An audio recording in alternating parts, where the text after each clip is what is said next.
Samuel Paty a aussi été condamné à mort via les réseaux sociaux. Comme en témoignent d'ailleurs les premières mises en examen qui ont eu lieu dans ce dossier, une passage de votre livre résonne particulièrement dans ce contexte actuel, celui sur la puissance du langage et des réseaux sociaux. Je vous cite, vous évoquez un vomissement quasi permanent. Oui, c'est quand même un peu le cas. Alors, les réseaux sociaux, encore une fois, c'est pas les réseaux sociaux, ils y sont pour rien. Hein, oui, donc oui. C'est un outil. Ils sont le support. Voilà. Ils sont le support, voilà. Mais c'est vrai que ça n'existe pas, si vous voulez, la toute-puissance et la liberté de toute-puissance dans l'espace public. Ça n'existe pas. L'état de droit, c'est une normativité, c'est pas une permissivité. Je veux dire par là que nous avons des règles. Or, étrangement, nous n'avons pas du tout mis en place des règles pour ces espaces publics digitaux. Or, c'est pas possible. C'est pas possible parce que ce sont des espaces publics dont nous avons absolument besoin pour justement créer tout simplement de la régulation.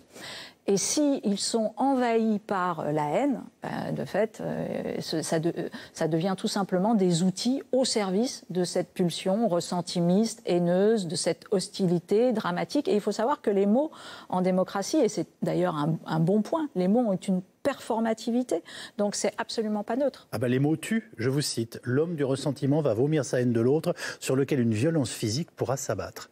Oui. C'est exactement ce qui vient de se passer. Oui, c'est très clairement, il y a très souvent, si vous voulez, d'abord un investissement du langage, une haine du langage. C'est-à-dire qu'il y a les deux. Il y a à la fois une haine du langage au sens où les mots ne veulent plus rien dire, ça ne veut plus, c'est vraiment seule la violence compte, le débat ne sert à rien, etc. Donc il y a tout ce qu'on appelle la misologie, c'est-à-dire la haine du logos, et en même temps il y a un usage très particulier, ordurier, dangereux, menaçant, harcelant du langage comme premier territoire de violence et de violence symbolique.